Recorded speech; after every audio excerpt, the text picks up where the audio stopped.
টাঙ্গাইলের সখীপুরের ছোট্ট একটি পরিবারের মেয়ে রূপা আক্তার আজ বাংলাদেশের জাতীয় নারী ফুটবল দলের অন্যতম ভরসা।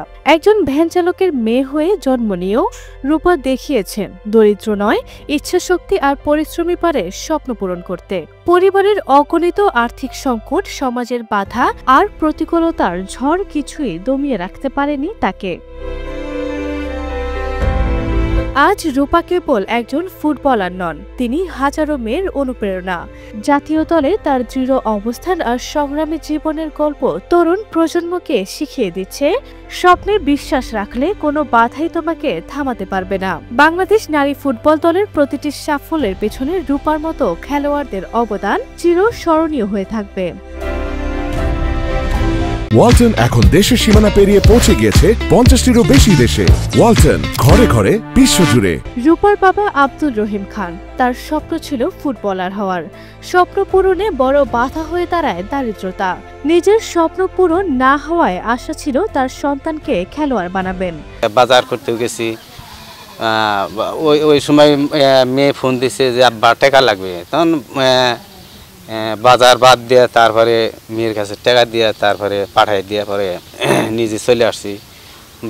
জিজ্ঞাসা করছে যে তাহলে সদাই করো না, টাকা নাই, টাকা নিয়ে গেল। তখন বলছি যে না, আমার গেদির টাকার আসাল, টাকার দরকার আসাল, টাকা পাঠাই দিচ্ছি। ছোটবেলা থেকেই বাবার মতো ফুটবল ভালোবাসতেন রূপা। সামাজিক বাধা আর আর্থিক সংকটের মাঝেও তার স্বপ্ন ছিল বড় কিছু করার।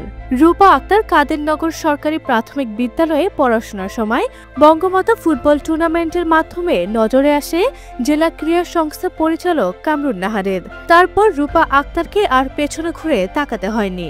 বর্তমানে রূপা 10ম শ্রেণীর ছাত্রী। তাকে দেখতে প্রতিদিনই তার বাড়িতে ছুটে আসেন নানা বয়সের মানুষ। তার বাবা তো আসলে একজন গরিব মানুষ, সে ভ্যান চালক, সে ভ্যান চালায়।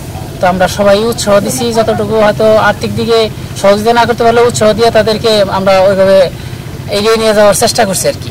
রূপার বাবা বলেন, ঘরের চাউল ক্রয় না করে মেয়েকে টাকা পাঠাতেন তিনি।